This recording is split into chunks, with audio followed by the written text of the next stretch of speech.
Pinayagan ng Sandigan Bayan ang pamilya ni dating Pangulo at ngayon Pampanga Representative Gloria Macapagal Arroyo na manatili sa VMMC para ipagdiwang ang karawan ng dating Pangulo. At para sa update, may news to go si Bernadette Reyes.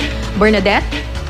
Para sa ngayon ay patuloy pa rin ang pagdinig dito sa Sandigan Bayan 1st Division, pero nauna na nagdesisyon ang mga justices na papayagan nila ang motion ni Congresswoman Gloria Macapagal Arroyo na manatili sa Veterans Memorial Medical Center ang kanyang immediate family members sa pagitan ng April 4 hanggang April 6.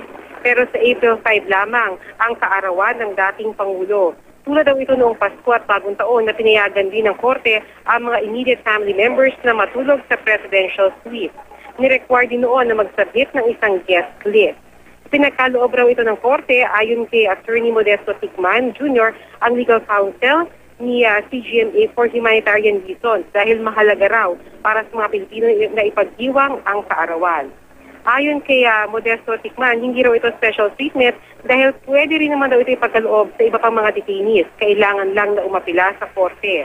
Dati na rin nabanggit ni dating First Gentleman Mike Arroyo na isa sa mga hiling ni GMA ngayong kanyang ika-67th birthday na mag-grant ang kanyang hinihinging bail.